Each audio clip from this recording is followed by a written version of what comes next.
우리를 죄와 사망에서 구원해 주신 주님의 은혜와 사랑을 이 아침도 찬양을 드립니다.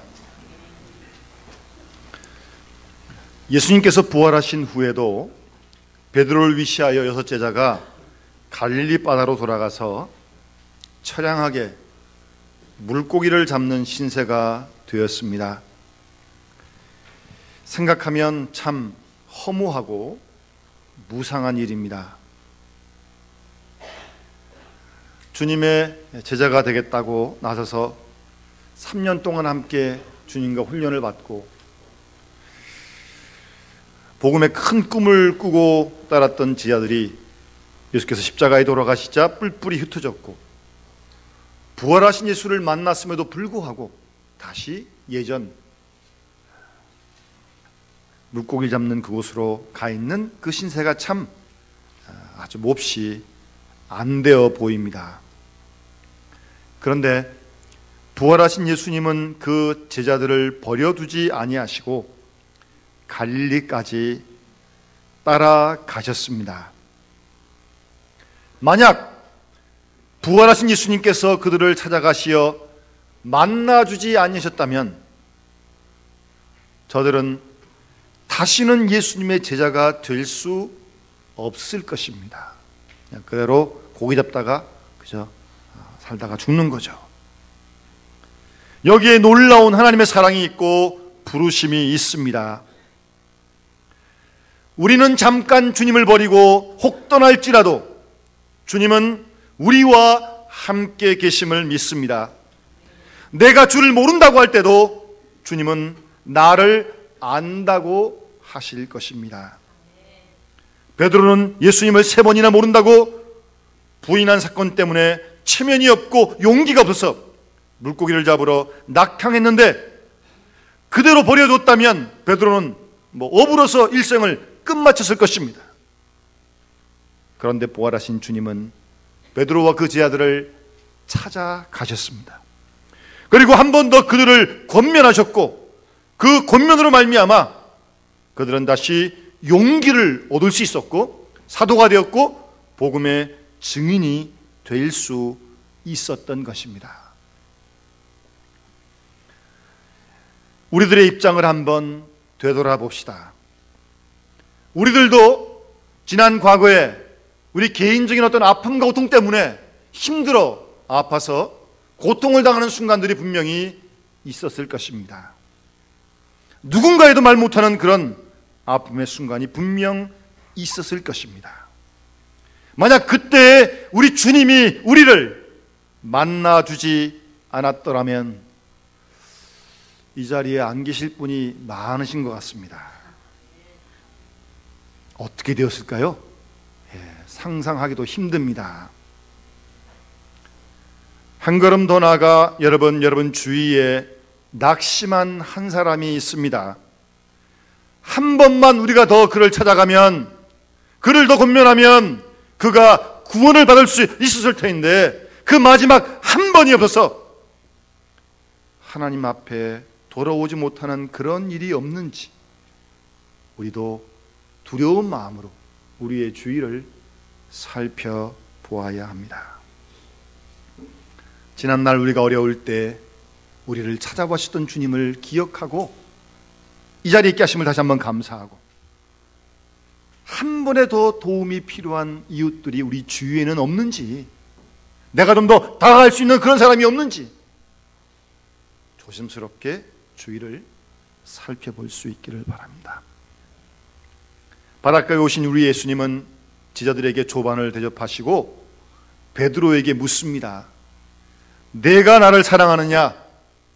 그런데 그 다음 말씀이 더욱 중요합니다.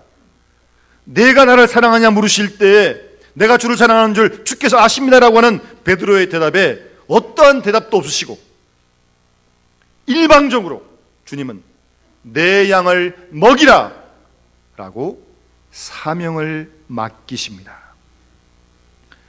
어찌 생각하면 베드로에게 무슨 말을 할 수 있는 기회를 주시지 않았습니다.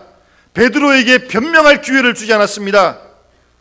사실 베드로 입장에서 보게 되면 양을 먹이라는 주님 말씀에 대하여 할 말이 많았을 것입니다. 주님, 제가 주님을 사랑합니다만 워낙 큰 실수를 했고, 그리고 비겁한 사람이기 때문에 어찌 제가 주님을 다시 따르겠습니까? 사양하고 변명할 말이 많이 있었을 것입니다. 그런데 주님은 베드로에게 그렇게 변명할 기회를 주지 않으셨습니다. 그 말을 막고 내 양을 먹이라고 예수님께서는 일방적으로 통고해 주시는데, 양을 먹이라는 게 무슨 말입니까? 베드로에게 사명을 다시 맡기시겠다는 말씀 아닙니까? 베드로를 다시 주님의 제자로 사도로 재임명하는 그런 시간 아닙니까? 이 시간이야말로 참 놀라운 은총의 시간입니다. 베드로도 생각 못했을 겁니다. 그런데 주님께서 내 양을 먹이라고 그렇게 베드로에게 사명을 맡기십니다. 주님은 오직 한 가지 조건만 물으셨어요. 내가 나를 사랑하느냐? 내가 나를 사랑하면 그 사랑이 지혜가 되고, 그 사랑이 힘이 되고, 그 사랑이 능력이 되어서 주께서 맡긴 사명을 감당할 수 있다는 것입니다. 그래서 내가 나를 사랑하느냐? 그것만 물으시고 내 양을 먹이라 라고 주님께서 사명을 다시 맡기십니다. 주님은 베드로의 지난날의 실수와 부끄러움과 과거를 다시 기억하지 않으십니다. 만약 주님께서 높아심에서 베드로, 너 지난번과 같은 실수는 다시 하지 않도록 조심해, 그렇게 말할 수도 있는데, 아마 그렇게 주님이 말씀하셨다면 베드로는 고개를 들 수가 없었을 것입니다. 전혀 베드로의 부끄러운 과거를 언급하지 않습니다. 다만 지금 현재 내가 나를 사랑하느냐라고 그것만 물으십니다. 내가 주님을 사랑한다 베드로 고백했더니 주님은 내 양을 먹이라라고 일방적으로 베드로에게 사명을 맡기십니다. 여러분, 출애굽기 4장 12절 이하에 보게 되면 하나님께서 모세에게 너는 이제 가라라고, 바로에 가라고 말씀하십니다. 모세는 기가 막혔습니다. 말도 잘할 줄 모르는 자기에게 갑자기 이게 무슨 일입니까? 가진 것이라고는 옛부터 들고 다니던 말라빠진 지팡이 하나밖에 없는데 그렇게 형편없는 자기에게, 바로에게 가라니, 이게 무슨 말씀입니까? 아주 일방적이었습니다. 그래서 모세는 하나님께 나는 말 잘 못합니다, 능력이 없습니다라고 변명을 했지만 하나님은 그 변명을 들어주지 않으셨습니다. 이제 가라, 내가 너와 함께 하리라. 이것이 하나님 말씀 전부였습니다. 오늘 우리 현재 나의 사정을 알고 말씀하시는 주님이시기에 주의 말씀 앞에 다시는 변명을 늘어놓아서는 안 될 것입니다. 어떠한 변명도 통하지 않습니다. 모세가 변명을 하다가 하나님의 책망을 듣지 않습니까? 나는 말을 잘할 줄 못합니다, 입술이 둔합니다 라고 변명하자 누가 사람의 입을 지었냐고 하나님은 책망하시면서 전혀 모세에게 여유를 주지 않습니다.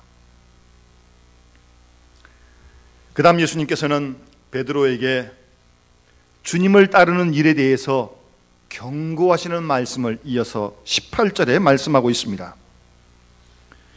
내가 젊어서는 스스로 띠띠고 원하는 곳으로 다녔거니와 늙어서는 내 팔을 벌리리니 남이 내게 띠띠우고 원하지 아니하는 곳으로 데려가리라 라고 18절에 말씀하십니다. 머지않아 부재한 때가 와서 내가 원치 않는 곳으로 데려갈 때가 있을 것을 예고하시면서 주님은 베드로에게 비상한 결단을 요구하십니다. 베드로가 주님을 따르는 길은 결단코 평탄한 길이 아니고 많은 고생을 해야 하겠으니 마음에 각오하고 나를 따르라고 하는 주님의 말씀입니다. 우리는 주님을 따를 때 분명히 생각해야 할 것이 있습니다. 간혹 어떤 사람들 예수를 믿어가지고 많은 복을 받아 편안히 잘 살고 싶다고 생각하는 사람들이 있는데 사실 그것만은 아니지 않습니까? 왜냐하면 우리 모두는 십자가의 예수 그리스도를 따르는 거 아니겠습니까? 주님이 우리를 위하여 십자가를 지시고 십자가 지신 그 주님을 우리가 따라가면서 어떻게 평안하고 복받기만을 바라겠습니까? 오히려 주님, 십자가는 제가 지겠습니다 라고 하는 그런 각오로 주님을 따라야 할 것입니다.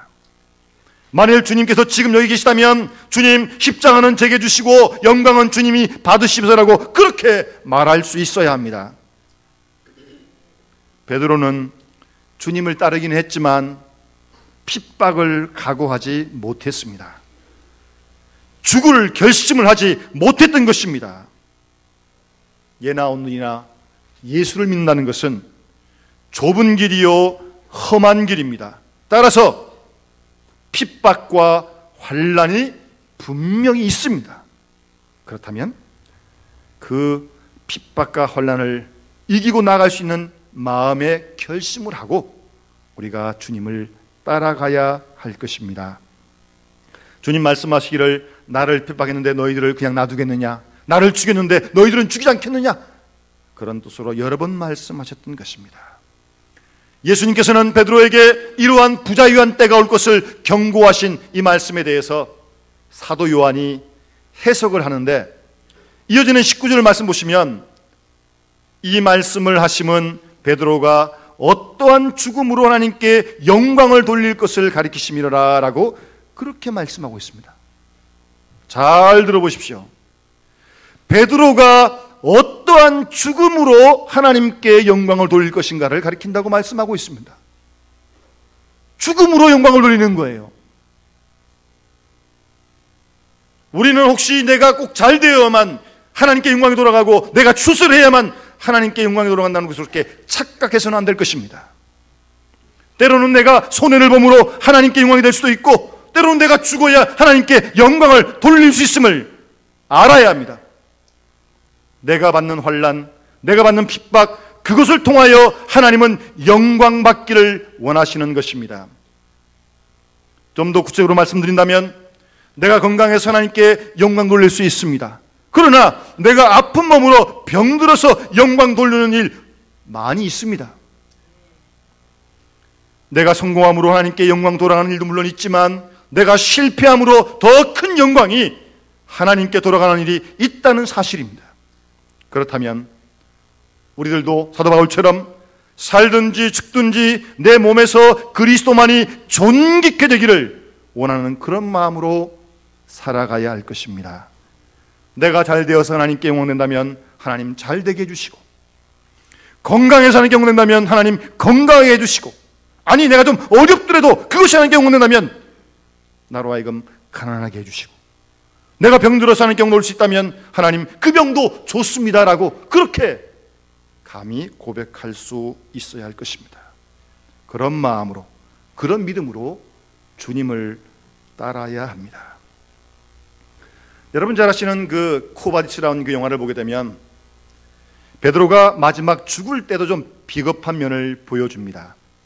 로마에 기독교는 박해가 있자 베드로는 로마에서 도망해서 나옵니다. 도망하는 길에 뜻밖의 주님을 만나게 됩니다.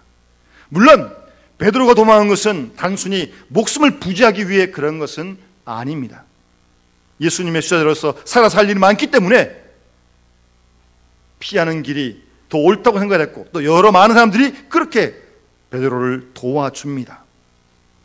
그래서 베드로는 성 밖을 빠져나가는데 의외로 주님께서 그 길을 가로막습니다.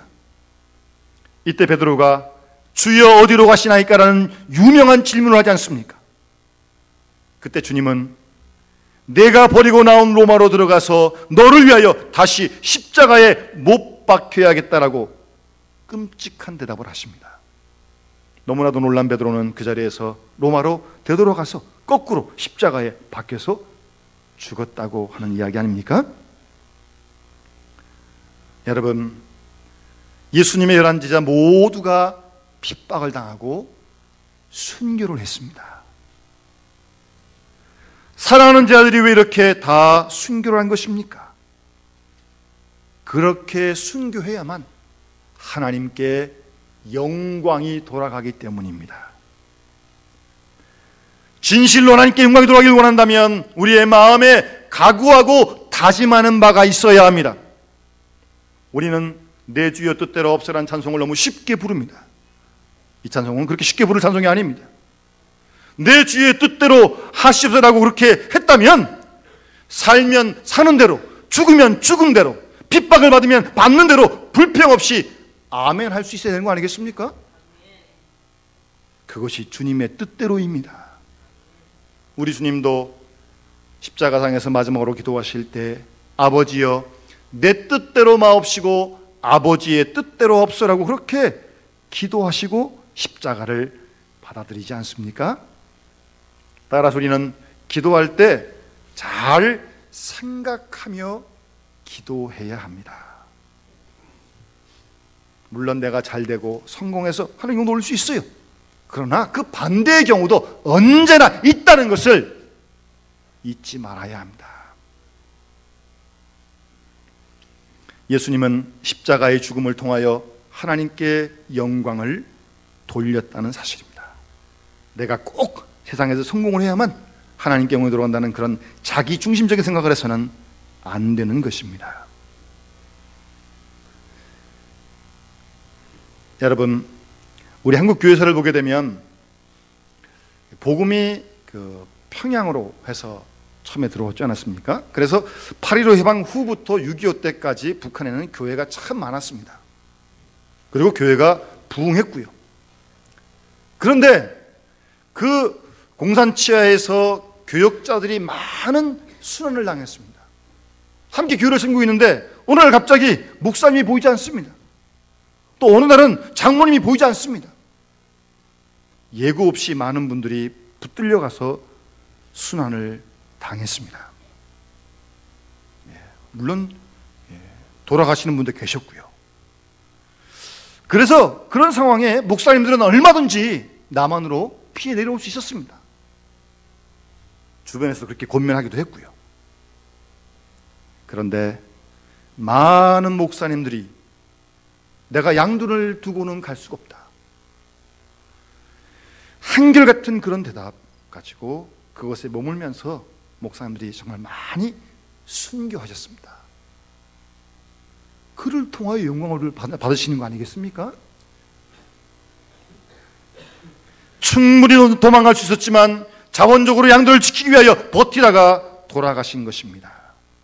자원적인 십자가였기 때문에 하나님께 영광이 돌아가고, 또한 그것은 부활의 증인이 되는 것이었습니다. 예수 그리스도의 부활을 믿고 부활하신 주님 믿는 모든 신앙의 선진들이 죽음을 두려워하지 않았기 때문에 그 길을 갈 수 있었던 것입니다. 부활의 증인들은 죽음을 기뻐할 수 있습니다. 부활의 신앙을 믿기 때문에 죽음 앞에 비굴하지 않고 어느 때나 떳떳하게 가는 것입니다. 하나님께서 언제 우리를 부르시더라도 네, 가겠습니다 라고 하는 준비가 되어 있어야 합니다. 그래야만 하나님께 영광이 돌아가고 원수를 용서할 수 있게 됩니다. 스데반처럼 나를 죽이는 자를 용서해달라고 하나님께 기도하며 하나님께 영광을 돌렸듯이 말입니다. 여러분, 잘 죽어야 합니다.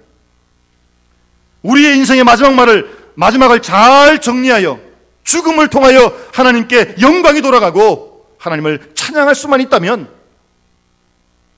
그보다 더 큰 기쁨이 어디 있겠습니까? 오늘 19절 말씀, 주님은 베드로에게 나를 따르라고 그렇게 말씀하시는데, 그 다음 베드로가 이상한 데 신경을 쓰는 것을 우리가 본문을 통해서 확인하게 됩니다. 20절 이하의 말씀을 보게 되면 베드로가 돌이켜서 예수께서 사랑하시는 그 제자 요한을 얘기하는 겁니다. 예수님, 그 요한이 어떻게 되겠습니까? 라고 21절에 베드로가 주님께 묻습니다. 그랬더니 예수님께서 하신 말씀이 22절에 내가 올 때까지 그를 머물게 하고자 할지라도 내게 무슨 상관이 있냐? 주님은 그렇게 대답을 하십니다. 아마 베드로가 좀 멀쑥해졌을 것 같아요. 예?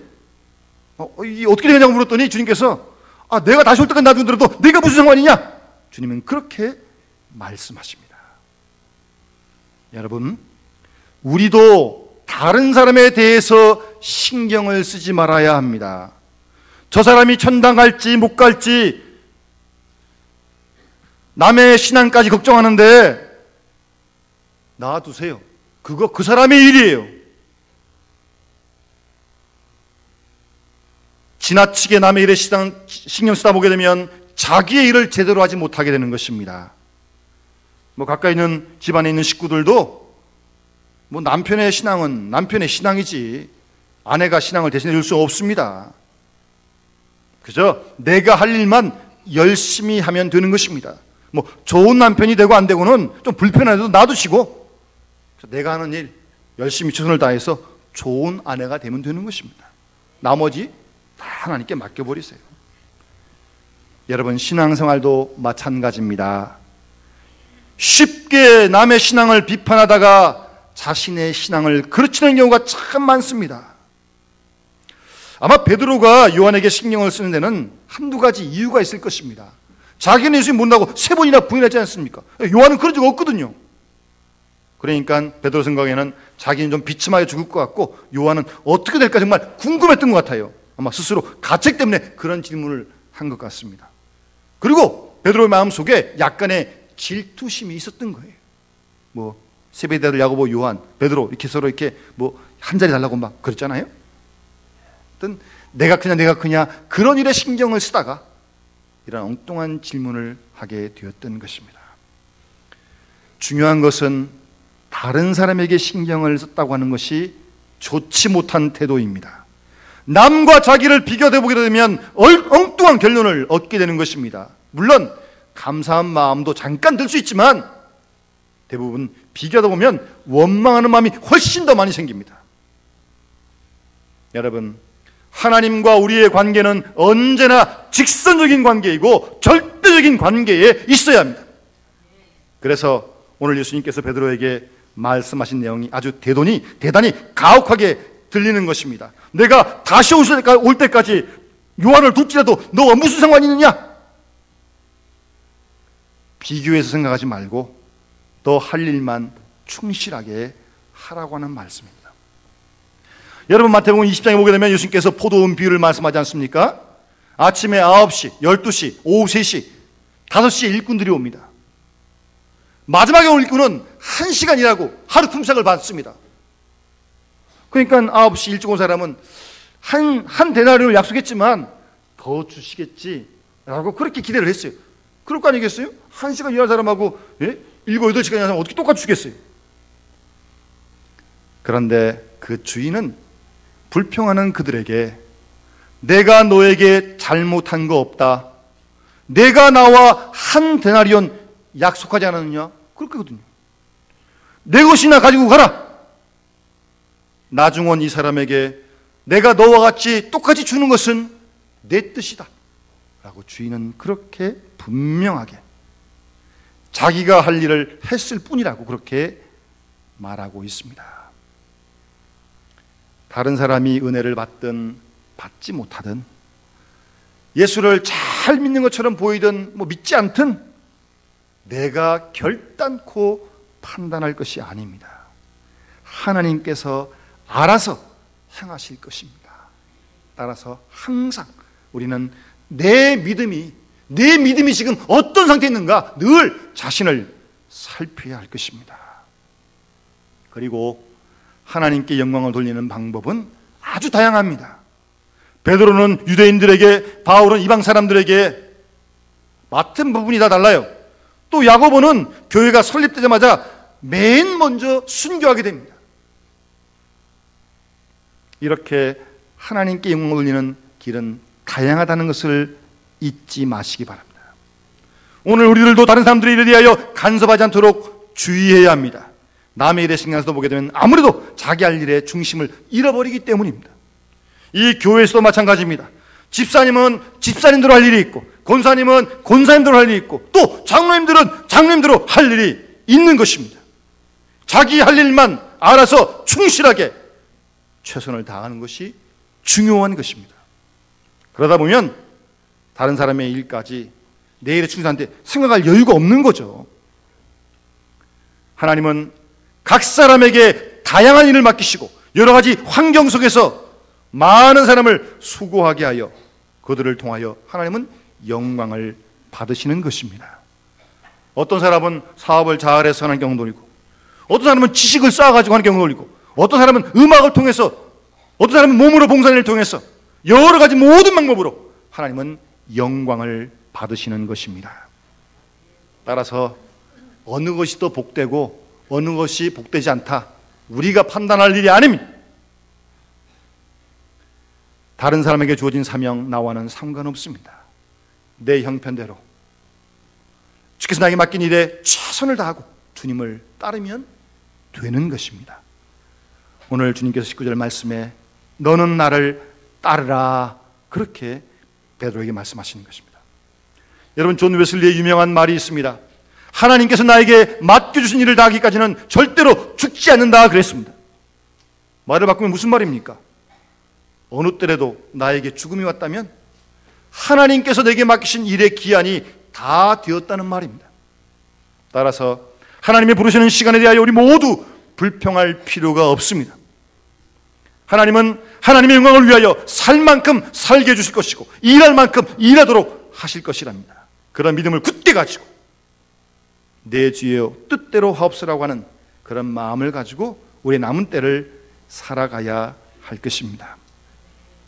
하나님은 때로 일방적으로 역사하십니다. 너는 내 양을 먹이라, 너는 나를 따르라, 저가 나와 너와 무슨 상관이 있느냐? 주님은 오늘도 우리를 부르시는데 주의 부르심 앞에 우리 모두 겸손한 마음으로 주님, 주의 말씀에 순종하겠습니다. 그리고 다른 사람 신경 쓰지 않겠습니다. 주께서 맡기신 일에 최선을 다하여 오직 주님께만 영광을 돌리겠습니다 라고 하는 그런 마음을 가지고 우리 모두 함께 맡겨진 모든 일에 최선을 다하는, 하나님을 기쁘시게 하는 우리 영남에게 될 수 있기를 주의 이름으로 축원합니다. 같이 기도드리겠습니다. 사랑의 아버지 하나님,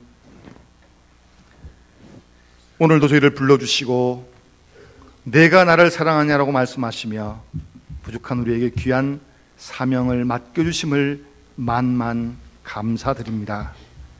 우리의 부끄러운 과거도 묻지 않으시고 부족한 우리를 충성되이 여겨 귀한 직분을 맡겨주시니 감사를 드립니다. 다른 사람의 신경 쓰지 말게 하시고 자신에게 주어진 그 일에 최선을 다하는, 그래서 어떤 모양이든지 하나님께 영광 돌리는 우리 모든 믿음의 식구들의 삶이 될 수 있도록 하나님 축복하여 주시옵소서. 주 예수 그리스도 이름으로 간절히 기도드리옵나이다. 아멘.